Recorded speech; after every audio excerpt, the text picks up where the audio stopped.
Do you also want to save yourself from power of attorney fraud? Hi friends, my name is प्रशांत और मैं आपका स्वागत करता हूं एडवोकेट प्रशांत शर्मा लीगल लैब में। आज की वीडियो में हम जानेंगे everything about power of attorney in very short duration. So let's start.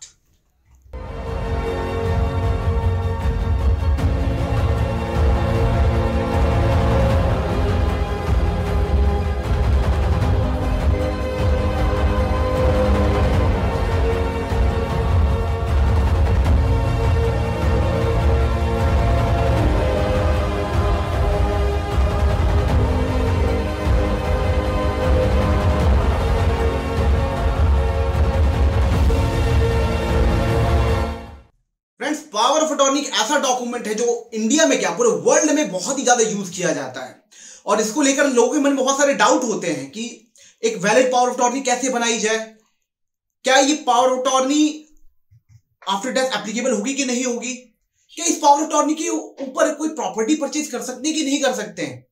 तो इस तरह के बहुत सारे क्वेश्चन लोगों के मन में होते हैं, बट क्योंकि उनको आंसर पता नहीं होते हैं, उसकी वैलिडिटी पता नहीं होती, इसलिए कई बार वो पावर ऑफ अटॉर्नी फ्रॉड का भी शिकार हो जाते हैं। तो आज हम आपके सामने from the very basic clear करेंगे क्या है पावर ऑफ अटॉर्नी, कैसे इसको रजिस्टर करना चाहिए, कैसे ये वैलिड होती है, क्या इस पे प्रॉपर्टी परचेज की जा सकती है कि नहीं की जा सकती है। इस सारे क्वेश्चंस का आंसर आज हम आपको करेंगे। सो आइए शुरू करते हैं कि पावर ऑफ अटॉर्नी है क्या। पावर ऑफ अटॉर्नी एक लीगल डॉक्यूमेंट है जिसके थ्रू आप किसी को भी ऑथराइज कर सकते हैं, किसी को भी ऑथराइज कर सकते हैं अपने किसी भी लीगल काम को करने के लिए जो आप करने में असमर्थ हैं, या आप पहुंच नहीं पा रहे हैं, या बीमार हैं, किसी भी वजह से अगर आप खुद नहीं पहुंच पा रहे हैं तो आप किसी और को ऑथराइज कर सकते हैं अपने बिहाफ पर उस काम को करने के लिए। बट इसके एक्सेप्शन भी हैं। अब आप किसी को ऑथराइज नहीं कर सकते कि आपके बिहाफ पे जाके वोट डाल दें, तो इस तरह के एक्सेप्शन का भी ध्यान रखिए। तो अब पावर ऑफ अटॉर्नी में दो लोग होते हैं मिनिमम। पहला होता है एग्जीक्यूटेंट, दूसरा होता है अटॉर्नी होल्डर। एग्जीक्यूटेंट वो है जो पावर ऑफ अटॉर्नी देता है, उसको प्रिंसिपल भी बोलते हैं, और अटॉर्नी होल्डर वो होता है जिसको ऑथराइज किया जाता है, जो रिप्रेजेंटेटिव बनता है। वैसे तो अटॉर्नी का अगर डिक्शनरी मीनिंग देखा जाए तो अटॉर्नी मतलब एक एडवोकेट होता है जिसको लीगल नॉलेज हो, जिसने लॉ की हो। लेकिन अगर हम ओल्ड फ्रेंच में इसका मतलब देखें तो अटॉर्नी को एजेंट भी बोला जाता है। कोई भी एजेंट जिसे पता हो क्या हो रहा है, वो साउंड माइंड का हो, केपेबल हो समझने के लिए कि डॉक्यूमेंट की ग्रेविटी क्या है।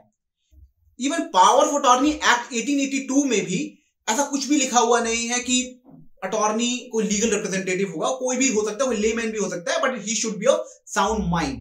देखिए, power of attorney mainly 4 types की होती हैं। जो पहली पावर ऑफ अटॉर्नी है जो इंडिया में बहुत ज्यादा यूज होती है वो है स्पेशल पावर ऑफ अटॉर्नी। इसको स्पेसिफिक पावर ऑफ अटॉर्नी भी कहा जाता है, इसको non durable power of attorney भी कहा जाता है, और हिंदी में इसको बोला जाता है मुख्तारनामा खास। ये पावर ऑफ अटॉर्नी बड़ी लिमिटेड पावर प्रोवाइड करती है अटॉर्नी होल्डर को, बड़ी स्पेसिफिक होती है कि आपको स्पेसिफिकली कौन सा काम कराना है। इसकी आप ड्यूरेशन सेट कर सकते हैं और जैसे ही काम पूरा हो जाएगा ये इनवैलिड हो जाएगी। तो ये होती है स्पेशल पावर ऑफ अटॉर्नी जो कि इंडिया में बहुत ज्यादा यूज होती है। एक दूसरे नंबर की भी पावर ऑफ अटॉर्नी है जो इंडिया में बहुत यूज होती है, उसको कहते हैं जनरल पावर ऑफ अटॉर्नी और ड्यूरेबल पावर ऑफ अटॉर्नी और जीपीए, या फिर हिंदी में कहेंगे मुख्तारनामा आम। इस पावर ऑफ अटॉर्नी का यूज किया जाता है अटॉर्नी होल्डर को बहुत सारी पावर देने के लिए, इन जनरल बहुत सारे ऐसे काम करने के लिए जो कि एग्जीक्यूटेंट नहीं कर पाता है, और जैसे ही ये एग्जीक्यूट होती है ये इफेक्टिव हो जाती है। और इसकी ड्यूरेशन भी बहुत लंबी की जा सकती है, बहुत लाइफ लॉन्ग कर दी जाती है, तब तक ये कैंसिल नहीं होती जब तक कि इसको कैंसिल किया ना जाए बाय प्रोसेस, जो कि कहता है revocation of power of attorney. इसको भी as per the registration act 1908 करना चाहिए, एक प्रॉपर डीड बनती है इसके लिए भी, लेकिन ये डेथ के बाद इनफेक्टिव हो जाती है। अगर एग्जीक्यूटेंट की डेथ होती है तो ये इनफेक्टिव हो जाती है। नेक्स्ट पावर ऑफ अटॉर्नी है मेडिकल पावर ऑफ अटॉर्नी। ये पावर ऑफ अटॉर्नी तब काम आती है, तब आप किसी को दे सकते हैं जब आपको यह लगता हो कि फ्यूचर में आपको कोई मेडिकल इमरजेंसी हो सकती है, जब आप अनकॉन्शियस होंगे, जब आपके पास डिसीजन लेने की पावर नहीं होगी, तब आप किसी को ऑथराइज कर सकते हैं कि वो आपके बिहाफ पे डिसीजन ले।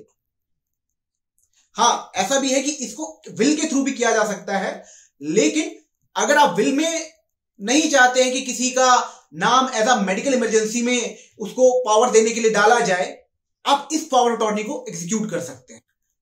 फोर्थ पावर ऑफ अटॉर्नी आती है स्प्रिंगिंग पावर ऑफ अटॉर्नी या फिर कंडीशनल पावर ऑफ अटॉर्नी। ये बड़ी स्पेशल टाइप की पावर ऑफ अटॉर्नी है। जब एग्जीक्यूटेंट इसको एग्जीक्यूट करता है या फिर अटॉर्नी होल्डर को ऑथराइज करता है, तब जरूरी नहीं इफेक्टिव हो, ये तब इफेक्टिव होगी जब पर्टिकुलर कंडीशन फ्यूचर में अकर करेगी। कोई पर्टिकुलर इवेंट घटेगा तब जाके ये पावर अटॉर्नी एग्जीक्यूट होगी। फॉर एग्जांपल कोई कॉन्ट्रैक्ट के लिए, कोई कंपनी है, कोई कॉन्ट्रैक्ट के लिए किसी को ऑथराइज करना चाहती है, तो उसमें क्या होगा, उसमें वो पहले ही से किसी को ऑथराइज कर देगी, अगर ये कॉन्ट्रैक्ट हमें मिलता है तो तुम जाके हमारे यहाँ पे सारी फॉर्मेलिटीज पूरी करना, या और भी बहुत सारी कंडीशन हो सकती हैं। तो ये थी हमारी पावर ऑफ अटॉर्नीज। बाकी इंडिया में दो ही पावर ऑफ अटॉर्नी बहुत पॉपुलर हैं, एक है जनरल पावर ऑफ अटॉर्नी, एक है स्पेशल पावर ऑफ अटॉर्नी। बाकी और भी लोग करते हैं, लेकिन यही दो पावर ऑफ अटॉर्नी लोगों के दिमाग में ज्यादातर रहती हैं, चाहे वो किसी भी लेवल का बंदा हो, चाहे वो एजुकेटेड हो, अनएजुकेटेड हो, चाहे बहुत ज्यादा लिटरेट हो, लेकिन फिर भी यही दो पावर ऑफ अटॉर्नी ज्यादातर लोगों के माइंड में रहती हैं। और इन्हीं दो पावर ऑफ अटॉर्नी के ऊपर बहुत सारे ऐसे काम होते हैं जिसको लोग करने से पहले सोचते हैं कि करें कि ना करें, अगर किसी ने कर दिया है तो क्या वो सही किया है कि नहीं किया है। और इन्हीं दो पावर ऑफ अटॉर्नी के ऊपर या फिर इन जनरल हम कुछ एफएक्यूज का आंसर करने वाले हैं आज, जो कि बहुत हेल्पफुल होगा आपको ये डिसाइड करने के लिए कि पावर ऑफ अटॉर्नी जिसके बेस पे आप इतना बड़ा काम करने वाले हैं, क्या वो सही है या गलत है। तो आइए शुरू करते हैं। जो पहला क्वेश्चन लोगों के मन में आता है, क्या power of attorney after death applicable है या नहीं है? आंसर है हां और ना भी। देखिए, कई बार ऐसा होता है कि लोग प्रॉपर्टी परचेज करते हैं। कौन सी प्रॉपर्टी परचेज करते हैं? जो अनऑथराइज्ड है, जो एग्रीकल्चर लैंड है, एग्रीकल्चर लैंड का छोटा सा हिस्सा कोई परचेज करता है, या फिर कोई ऐसी प्रॉपर्टी जो अनऑथराइज्ड है, गवर्नमेंट ने जिसके ऊपर स्टे लगा रखा है, उसको परचेज करते हैं। पर क्योंकि गवर्नमेंट ने उसको अलाउ नहीं किया हुआ है, तो वो प्रॉपर जाके रजिस्टर्ड डीड या सेल डीड या कोई भी और डीड बना नहीं सकते हैं। तो सोचते हैं कोई नहीं, इसकी पावर ले लेते हैं फ्यूचर में इसको सेल और रजिस्टर्ड करने की, तो उससे क्या होगा, हम फ्यूचर में इसको कर लेंगे। पर क्या ये सही है या नहीं है? अगर आपको देने वाला पावर ऑफ अटॉर्नी मर जाता है तो क्या ये एप्लीकेबल होगी कि नहीं एप्लीकेबल होगी?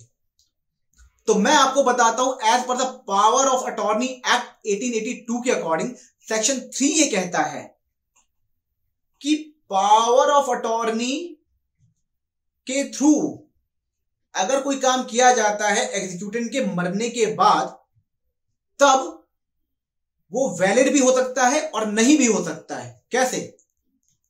देखिए, अगर पावर अटॉर्नी किसी को दे दी गई है, जैसे कि जनरल पावर अटॉर्नी अगर किसी को दे दी गई है, तो पावर अटॉर्नी एक्ट के अकॉर्डिंग अगर कोई मरता है और इस बात से, इस पावर अटॉर्नी से किसी को ऑब्जेक्शन है, तो उस पर्सन को बाय एनी मीन्स उसको यह इंफॉर्म कराना पड़ेगा कि वो पर्सन मर चुका है, अब आप इस पावर अटॉर्नी को नहीं यूज करते हैं। अगर यह चीज नहीं की जाती है, so power of attorney act के अकॉर्डिंग जो भी एक्शन किया जाएगा अटॉर्नी होल्डर के through, even after death of executant, वो वैलिड माना जाएगा।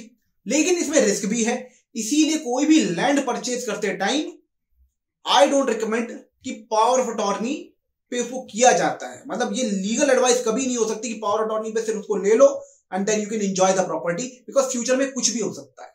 अब सेकंड क्वेश्चन है, कई बार लोगों को लगता है कि क्या पावर ऑफ अटॉर्नी सिर्फ ब्लड रिलेशन में की जा सकती है? तो आंसर है हां और ना भी। देखिए, एज सच किसी एक्ट में नहीं लिखा गया है कि उसको ब्लड रिलेशन में ही किया जाएगा, लेकिन कुछ पर्टिकुलर डिस्ट्रिक्ट्स हैं, कुछ तहसील्स हैं, कुछ स्टेट्स हो सकते हैं जिन्होंने इस चीज को मैंडेट किया हो कि ब्लड रिलेशन में ही किया जाए, ताकि फ्रॉड जो होते हैं उनसे बचा जाए। क्योंकि ब्लड रिलेशन में ट्रस्ट होता है, अगर कहीं पे किसी ने कर दिया, तो किसी भी यहाँ पे कोई काम कर दिया तो बहुत ही रिस्की हो सकता है। इस वजह से कई स्टेट्स में इसको रिस्ट्रिक्ट किया जाता है और कई स्टेट में अलाउड है। तो अब हम बताते हैं हमारा लास्ट क्वेश्चन कि इस पावर ऑफ अटॉर्नी को कहां रजिस्टर किया जाए कि जिससे कि वैलिड डॉक्यूमेंट बने। दूसरा, अगर हम अब्रॉड में हैं, तो क्या वहां बैठे बैठे कोई पावर ऑफ अटॉर्नी एग्जीक्यूट कर सकते हैं जिससे कि इंडिया में हम अपने काम को अंजाम दे सकें? तो इसका आंसर हमें करता है रजिस्ट्रेशन एक्ट 1908 का सेक्शन 33, जो कि 3 कंडीशन बताता है कि पावर ऑफ अटॉर्नी को कैसे एग्जीक्यूट किया जाना चाहिए। पहला तो आ जाता है वो प्लेस जहां पर रजिस्ट्रेशन एक्ट 1908 एप्लीकेबल है।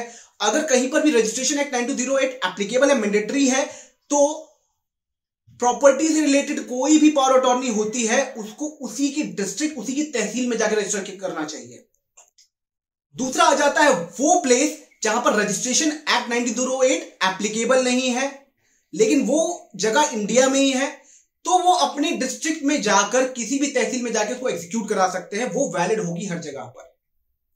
अगर आप अब्रॉड में है, किसी बाहर कंट्री में है, तो आपको पावर अटॉर्नी एग्जीक्यूट कराने के लिए किसी नोटरी पब्लिक के पास जाना पड़ेगा, या फिर हाई कमीशन ऑफ इंडिया के पास जाना पड़ेगा, इंडियन काउंसिलेट के पास जाना पड़ेगा, वहां पे उसको स्टैंप कराना पड़ेगा, फिर उसको वापस कोरियर से या किसी भी मोड से यहां पर इंडिया में भेजना होगा। इंडिया में उस पर्सन पे आएगी जिसको पावर अटॉर्नी एग्जीक्यूट करना है, वो अपने एरिया में जाके, अपने कलेक्टर ऑफिस में जाकर वहां पर उसको स्टैंप कराएगा as per Indian stamp act, तब जाके वो वैलिड होगी। लेकिन मैंने कई बार एक्सपीरियंस किया है कि कोई भी पावर अटॉर्नी जो बाहर से आ रही है, अगर उसको नोटरी करके भेजते हैं, इवन अपोस्टल सर्टिफिकेट भी लगा देते हैं, तो भी कई बार वो यहां पे एक्सेप्ट नहीं की जाती। यहां पर सिर्फ एक्सेप्ट की जाती है इंडियन काउंसिलेट्स या फिर इंडियन एम्बेसी से अटेस्टेड पावर अटॉर्नी। तो मे बी हर जगह ना हो ये ऐसा, लेकिन कुछ डिस्ट्रिक्ट्स में है, इवन गुड़गांव में तो ये है। तो इस चीज का ध्यान रखें कि प्रेफर करें और कोशिश करें वही हो कि ये इंडियन काउंसिलेट से अटैच होकर आ रही हो। So thank you friends, thank you for watching our this video and thank you for watching our previous video।